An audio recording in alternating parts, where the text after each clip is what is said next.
Donnie and Dolly. The team is supported by ableauctions.ca. Closing your business? We can help. We're just waiting on Elliot Friedman.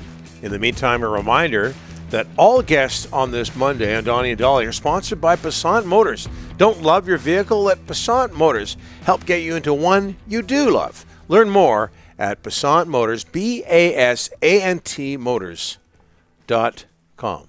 Still waiting on Elliot? Okay. Some news out of Canuck land regarding a goaltender as they prepare for the Detroit Red Wings tonight at Rogers Arena. Spencer Martin on waivers.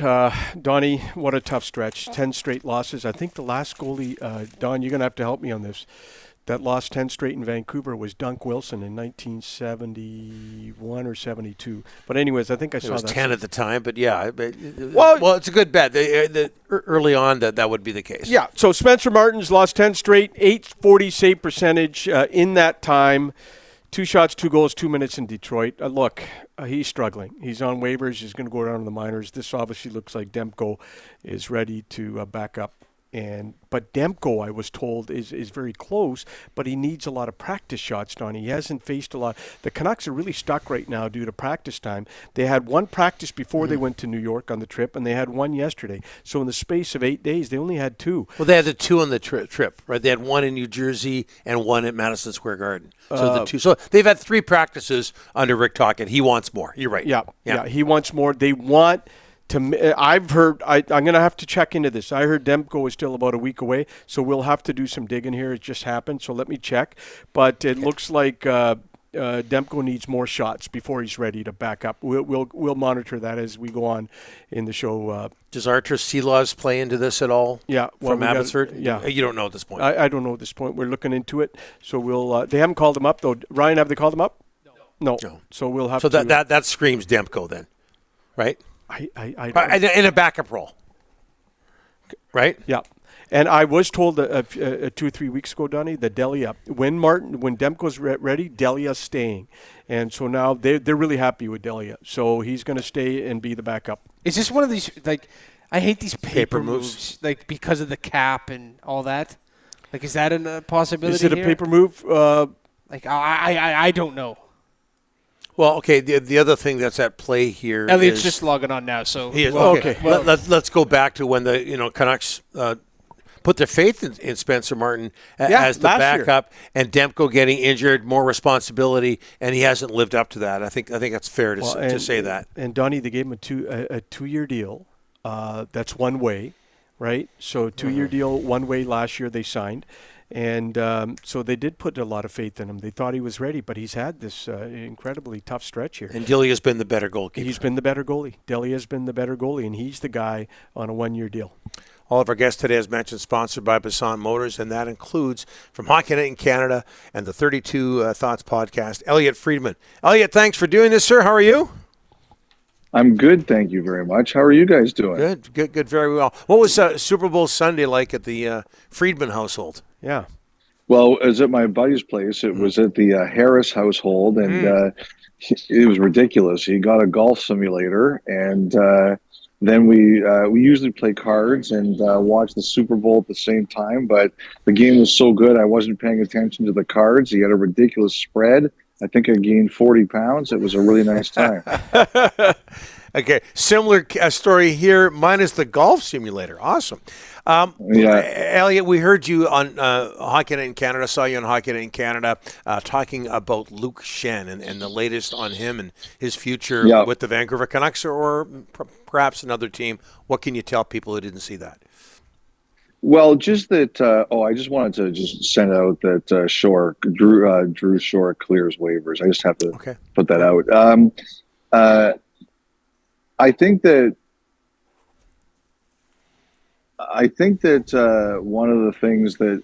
Well, sorry guys. We got so you. Yeah. I think this. I think that if anything, I probably could have said it a little bit better. Look, I think there's a lot of action around Schenn. I do. I think it's one of those things that when he got hurt last week, I understand that some of the teams were kind of like, oh, we better think about this because Schenn plays a style that he's going to get hurt because he's aggressive and he doesn't play soft or anything like that. And I think some teams thought about it. It's one of those things where I think Shen could go at any time, but I don't necessarily think that.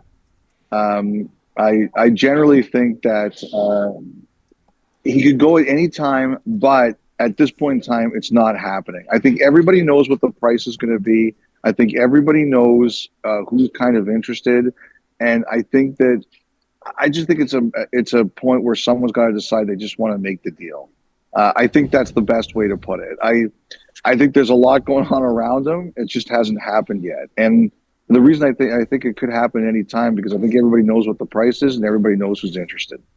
Elliot, sorry, that's kind of a long-winded, it's my head spinning kind of thing. No, absolutely. You're a busy guy. It was absolutely fine as always. Hey, Elliot, when it comes to Luke Shen, as we focus on him again, I believe I've got this right. His wife is expecting in and around the trade deadline, March 3rd. Is that going to play into this at all? I think it depends on who you talk to. I think that I think that one of the things that happens is that I think teams try to do that. I think teams do try to do it, Don, but I don't think it's a guarantee. I think it shows the respect that people have for Shen, that they would like to do it. I think people recognize that this is a factor and would like to do it. However, I don't think it's 100% a guarantee. Elliot, there was a story on the weekend about maybe Tyler Myers to Toronto. What do you know about that situation?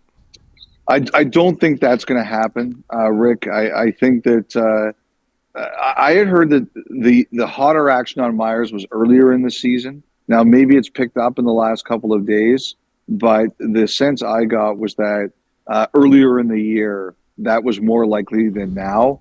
No, I shouldn't say that. Let me fix that. I think earlier in the year, there were much more conversations about Myers than there have been now. I don't get the sense it's Toronto. Hope somebody isn't sick there. I don't get the sense it's Toronto. I think Toronto right now is looking at a forward. I think that's kind of where they've put their efforts to right now. And I don't think the Leafs and Myers and the Canucks have been discussed recently. I do think that there were teams, particularly Ottawa, that talked about him earlier in the year. Yeah. I haven't gotten that sense of about as much action right now. What about Brock Besser? What can you tell us, Elliot, about Brock Besser and his future in Vancouver? I honestly thought, Rick, that I honestly thought, Rick, that was going to be a summer deal. I've had some teams tell me that they think it's possible that this could happen now. I don't think the whole Winnipeg thing is, or sorry, not. I mean, the whole Minnesota thing is feasible. Even like there's a lot of talk about Jordan Greenway, things like that. I don't think that's feasible. I don't think that's going to work for the Wild. I just don't think they're in a position where they're going to be able to keep Besser's money after this year. I think it's too hard for them. But I have heard some teams that either aren't in on Timo Meier or don't think they're going to get a player like Timo Meier have looked at someone like Besser. I have heard there is interest. I've been told it's complicated, but I think there is a will from the player and the team meaning the Canucks, to try to make this work if they can. And Elliot, we understand that Jacob Chychrun made a healthy scratch for trade-related reasons over the weekend. We understand that's been extended. What can you tell us about Jacob Chychrun and what he might add to a team? Yeah. Well, Don, I think the thing I'm trying to find out here is, first of all, does anybody have an issue with this? And the reason that I wonder about that is because there have been times that the league has been asked about, do you have a problem with players being held out for trade-related reasons? And their answer is no, as long as the trade is about to happen. Now, I don't think anybody really batted an eye too much on Saturday night, but now that it's 2 games, again, I've heard that they were talking pretty seriously with LA. I heard there was a snag over a contract that needed to be in there. It doesn't necessarily mean the trade is dead. It means it hit a snag. And I do think LA is interested in the player, and I do think them in Arizona have a lot of agreement in most of what has to go in this deal. So it could happen. I don't want to say it's not going to happen. It's just if he sits out another game under this circumstance, I'm curious to see if anyone's going to have an issue here.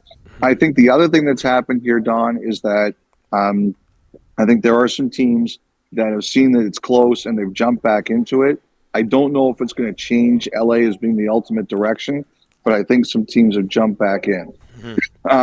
What I would say about Chychrun is he's had a really good year. Oh, yeah. You know, this was a situation where they said to him, and his agent said to him, I believe, you have to have a big year so people will trade for you. He's held up his end of the bargain. And Elliot, back to the Canucks for a second.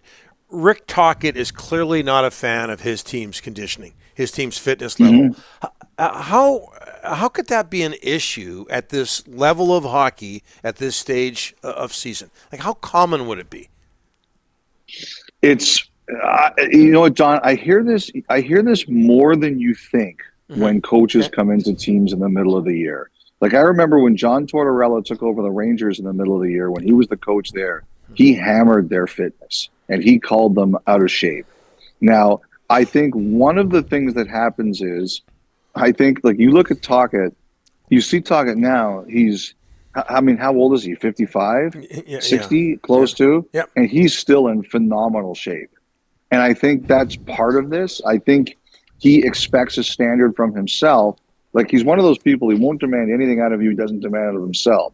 He keeps himself in great shape. Like, I remember when he was coaching Phoenix, I remember he came to Toronto and he was doing like a bag skate with Michael Grabner. And he was enjoying it. And the Pittsburgh guys told me when he was an assistant coach, he was right in on it with them. So I think it's very important to him, and he demands a high level. So, like, to me, it's not necessarily about, are the Canucks in bad shape? It's more about, are the Canucks in the shape that he would demand of himself?